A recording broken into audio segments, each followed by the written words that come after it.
Hey guys, it's Anthony here again. This is Collectors Entertainment Network, and we are going to do a Obi-Wan Kenobi review for episode 4, and we're going to talk about a few other things that I think are important to this series. So let's just get right into it. Alright, first I just want to say that I love this show, and I want to let you guys know that it's okay for you to love this show or like this show. I know there's a lot of loud voices on YouTube that are saying a lot of silly things.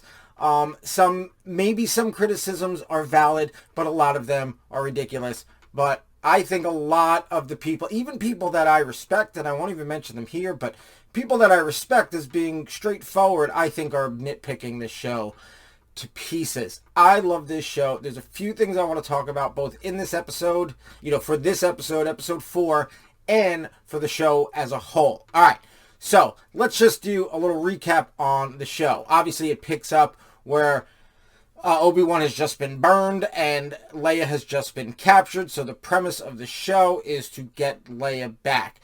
Obi-Wan's brought to, I guess, like sort of a rebel base or the path, as they are sort of as they're calling it, is where when Jedi, and especially younglings, are found, they try to get them hidden and get them sort of new lives, almost like a witness protection program. So the Inquisitors want to find out about that. So the basic thrust of it is Obi-Wan and Tala go into the Inquisitor's base and try and get Leia. Obviously, Tala still is undercover as a member of the Empire, so she kind of gets in, gets some clearance, and Obi-Wan actually swims through and she can open a hatch for him to get in. Fine. Everything's great. So, I mean, that's the basic of it. There are some little moments that I love in this episode. I love when Obi-Wan is walking down the hall and he sees basically the tomb of all the Jedi that the Inquisitors have killed and captured their bodies and are basically holding them there. I love some of the Empire stuff with Tala and some of her fellow officers. And I also love sort of the interaction with the Inquisitors. Now, there is a little bit of Vader in here, and that is going to go to what I want to talk about, which I will get to in the end. But there's a few things I want to talk about. Number one is this. The thrust of this show, to me, is it starts off Obi-Wan is beaten and broken and doesn't care. Remember, the Jedi comes to him and says, we have to fight. And Obi-Wan says, the fight is over. We lost. Well, that's where Obi-Wan is at the beginning of this show. He doesn't really care. He sort of has, Luke is off in the distance and he knows to watch him. And he knows that maybe in the future he will be the one, the one that will help, the one that they need. But that is far off in the distance. Right now, he is broken and lost and beaten and just doesn't care anymore. Enter Leia. He begrudgingly takes on the mission to save Leia. But he does indeed take on the mission to save Leia. But in taking on that mission to save Leia, in the end, it will be Leia who saves Obi-Wan Kenobi. I don't mean saves him physically. I don't mean saves him, rescues him from defeat. I'm talking his spirit and his soul. He finally has something or someone to care about again. He's been in solitude. His protectiveness of Luke is from a distance. Here it's up close and personal. And remember, every time he sees her and interacts with her, reminds him of Padme. And I'm sure in some ways reminds him of Anakin. This is his best friend and one of his other close friends' kid that he's had no interaction with after her birth and separation. And now seeing her as a 10-year-old. Leia is going to save Obi-Wan. Save his spirit, save his soul, and give him something to fight for. That is what this show is about to me. And I think that is what they're going for. Another thing I hear complaints about is, and this is sort of the ridiculous complaints, but we were promised Luke and now they're giving us Leia because Disney wants to make it all about girls. Well, it just wouldn't make sense in the story. Leia will become an Imperial senator. She's part of the Rebel Alliance. You are part of the Rebel Alliance and a traitor. She's part of the Rebel Alliance. She knows all those things going on, right? Luke is a farm boy who never leaves Tatooine. So what's your story going to be if it's all about Luke? Either one, Obi-Wan's never going to leave Tatooine and they have to create a story about something happening with Luke on Tatooine, which everyone complains that enough of Tatooine, we need to go somewhere else. So, they give you that, they go somewhere else, right? So either you're going to have some sort of interaction with Ben and Luke on Tatooine, which everyone will complain that is on Tatooine, or you're going to have to take Luke off-world and have Obi-Wan interact with him. But he doesn't know Obi-Wan Kenobi. He doesn't know that Ben Kenobi, the old hermit, is a former Jedi. He doesn't know any of that stuff by the time A New Hope comes. Leia is much more in the know of what's going on in the galaxy. So to have her be the one, even though up until that point she had never been off planet, at some point she's going to, in the next few years, she's going to become an Imperial senator. She's going to have a lot more worldly or galaxy-wide knowledge of what's going on. So it makes sense for it to be Leia. Luke is just a farm boy at this point who's never left his home because that's his uncle's decision. So it would totally be against the character we meet in A New Hope for Luke to have had some sort of great adventure with Obi-Wan Kenobi off-world. It wouldn't make sense. And then he would know that Obi-Wan was a Jedi or a former Jedi or however they're phrasing it. He would know that, and he doesn't know that. So you can't have it be about Luke. It would not make sense.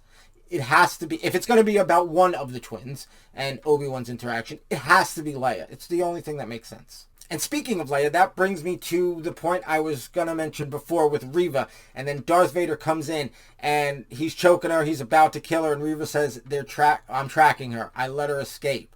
Well, what does that show you? That Leia will find out that she was tracked, right? And then think about it. In A New Hope, right? She says, they let us escape. They're tracking us. And Han's like, not this ship, sister. But this is where she's learning those things. She knows that in A New Hope that they're tracking her and they let her go because she's lived it already. Here at 10 years old, in a daring escape, they were let go because they were being tracked. I mean, it's right there. I mean, it's right there. And it's sort of reverse foreshadowing because obviously A New Hope happened a long time ago, but takes place later in the timeline. But they're giving you how she knows that. Just like when Obi-Wan sort of backed around, the asteroids in Attack of the Clones, and Boba Fett realized that, and that's what he does to Han. You're seeing where these people learn the lessons that they employ later in life. It just happens that the later in life is movies that already came, but you get my point. My point is that this interaction specifically is probably what informed Leia's knowledge that they're tracking us. They let us go. They're tracking us. And it's showing you her growth and showing you the development of her character and how she gets to be that person. And also, speaking of Reva, there is some obvious, she has a lot of pent-up anger and frustration at the Jedi. Now, I think she has a lot against the Jedi in general, but my belief is, and this is just a theory, my belief is she has it specifically against Obi-Wan. And here's my theory. Could be proven wrong. Maybe it's proven right. I don't know. You see at the beginning, those kids were in the Jedi Temple, and it's believed that one of those kids was Reva as a child, and it would make sense timeline-wise, age-wise. So she's left there at the temple, and most of the Jedi are, they're wiped out, and I guess they keep a lot of the younglings alive to sort of transform and turn into Inquisitors as the years go on. So she is there captive from the Inquisitors. Now, who is the one that breaks into the temple and tells everybody, sends the message to not come back to the temple. It's a trap. It is Obi-Wan. Obi-Wan sends that message, do not come back. Do not come back to the temple. He reverses the beacon that's calling them, says, do not come back. And hopefully that the message gets out. Somehow, some way, she hears this. She knows this. She knows Obi-Wan is telling the Jedi not to come back. Seeing that as a sort of betrayal and a abandonment. And it's the Jedi who abandoned her. And then she's taken in by the Inquisitors, the Sith, maybe maybe Darth Vader. And that's I think why she really has a problem with Obi-Wan. Because it was Obi-Wan's message that basically said, don't come back here and don't come and look for anyone, in her mind. So that's a theory, though, because they do say that they found her in the gutter. But that's still, maybe she might have escaped and then they found her or whatever. But she still knows that Obi-Wan is the one who said, don't come back. And in her mind, that was the abandonment. That was them saying, don't come and save anybody. Just worry about yourself and go out and hide. So that's a theory. I don't know that, but I can see that happening. Because she clearly has some issues with the Jedi and giving up on her and I guess the other younglings, as has been shown throughout the series. So yeah, that is my take here on episode 4. And again, a few of the things I wanted to talk about. The presence of Leia over Luke. I think it's the only way you can go. The knowledge that Leia realizes they're tracking, the Falcon in episode 4 is because she's lived it here.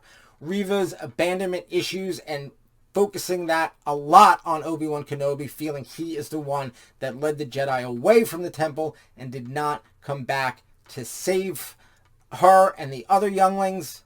And of course, the overall statement of the show is that while Obi-Wan goes out to save Princess Leia, it really is Princess Leia who saves Obi-Wan Kenobi, saves his spirit, saves his soul, and gives him something to fight for again. But that's the way I see it. I don't know. Jump down in the comments below. Tell me what you think about it. Of course, like this video. Share it with anyone you think may like it as well. And definitely please subscribe because I'd love to have you back. All right, again, this is Collectors Entertainment Network. I am Anthony. We're talking Obi-Wan Kenobi, Episode 4. We'll be back next week to talk about Episode 5. So until then, may the Force be with you and have a good one.